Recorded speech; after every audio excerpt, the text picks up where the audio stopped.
I'm going to show you how to make REST API calls to Aria Automation. Let's get started.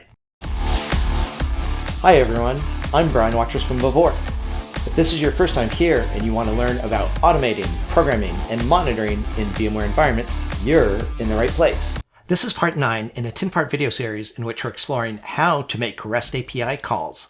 In parts 1 through 8, we took a generic look at how to make REST API calls. But now, in parts 9 and onwards, we're going to take a look at specific VMware products. In part 9, we're going to be taking a look at how to make REST API calls to VMware Aria Automation. In this video, we're going to take a look at 3 separate REST requests. The first request enables us to look up all of our deployments in Aria Automation. The second request will enable us to look up information about a specific deployment. And then the third request is going to enable us to query whether a specific deployment exists. Let's go take a look at these requests in the lab environment.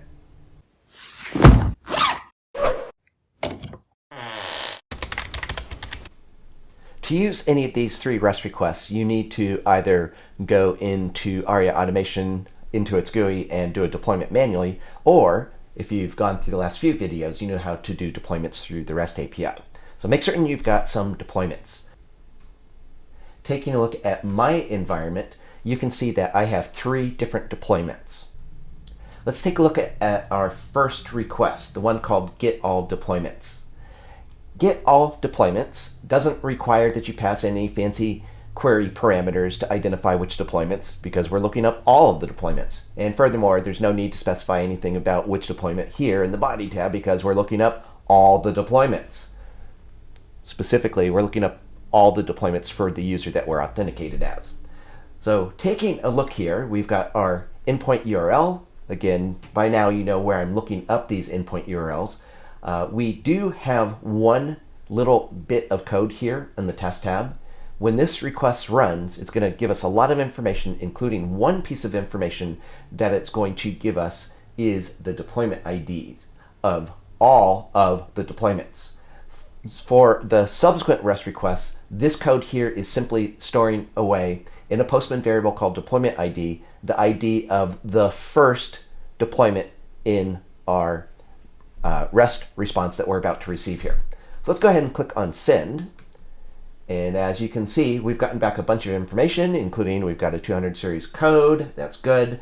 This content array has a separate element for each of the deployments. So we should see 3 different elements in this array. Why don't we go ahead and copy all of this response body, and we'll go over to Notepad++, paste it in. I'll type Control-Shift-P, Control-Shift-J, Alt-0, and we'll start digging into what we got in the response body.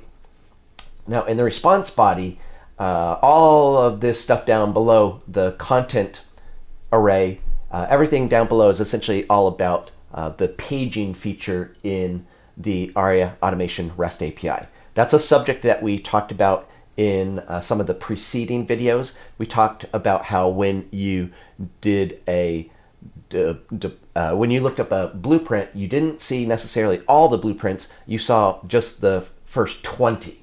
That same sort of paging mechanism that worked when we were looking at blueprints also works for deployments and lots of other things. So I'm not going to go into details about all this stuff here. Instead, what I want to do is focus on this content array. You'll notice my content array has 3 elements because, as you've already seen, I have 3 different deployments.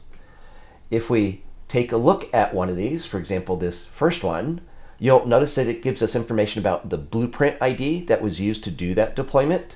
We have information about who created the deployment and when they did it. We have a description of the deployment. We have the ID of the deployment. If there were inputs, we have information about the inputs and lots of other info, including right here, we've got the name of the deployment. So all of this information here in content array element 0 is about our deployment called CentOS VM from API-inputs. And we can use this to see information about all 3 of our deployments. Now, as I mentioned just a few moments ago, I have set up some code in the Tests tab to save information about one of these 3 deployments, specifically the first deployment. So this line of code here in line number 3 is extracting the ID. Where's the ID hiding? The ID of the deployment called CentOS VM from API-inputs. All right, so that's the first of our 3 different REST requests that we're going to look at in this video. The second one is called get one deployment by ID.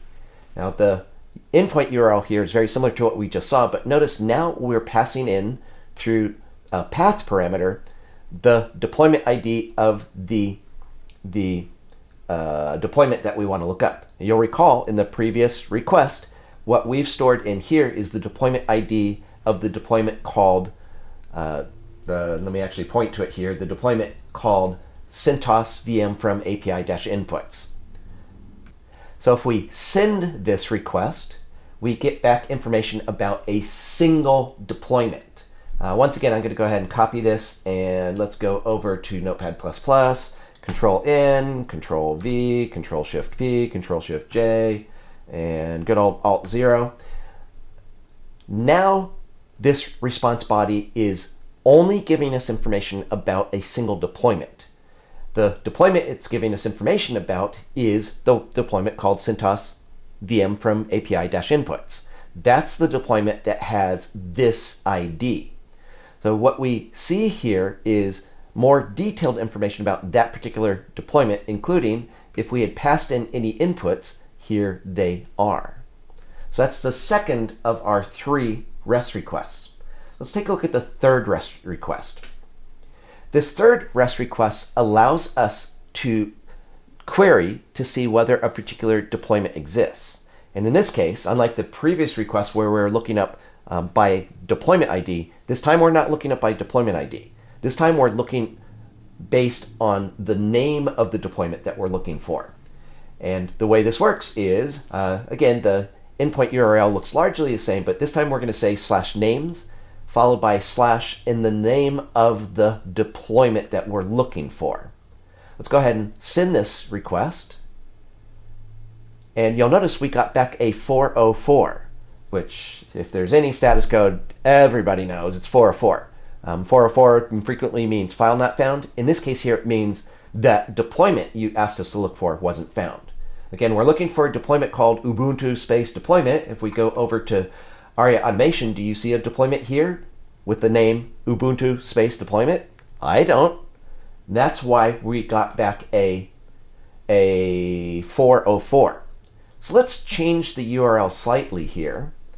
And since this deployment doesn't exist, let's go do another deployment. Why don't we go looking for this deployment here called CentOS VM from API. In order to make certain I don't make any typos, I'm going to copy and paste the name here. So I've typed Control-C to copy it. I'm going to go over to Postman, and right here where we need to insert the name, I'm going to type Control-V, and we've now got a URL that should work. Let's go ahead and hit send. There is something we should do to improve this. You can probably already guess what it is, but let's go ahead and hit send. And notice this time we got back a status 200. Now before we go any further, I mentioned briefly a few moments ago that there is a modification that we really ought to make to this URL. What I'm going to do is replace all of these spaces with the hexadecimal code for space, which is %20.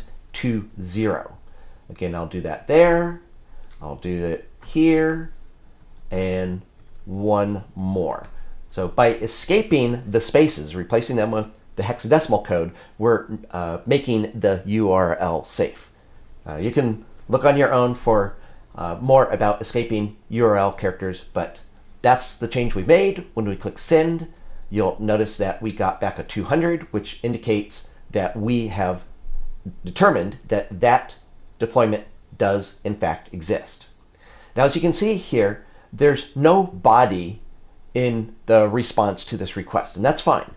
So don't bother looking at the body. All you need to look at here is the status code. Again, you're either going to get a 404 if we could not find the deployment you said to look for, or a 200 if we do find the deployment. Again, that's 3 REST requests that have to do with working with deployments, but as you can see over on the left side of the screen, there are more REST requests that I've already created for you that we're going to go through to learn more about deployments. So join me in the next video and we'll talk about more of these REST requests.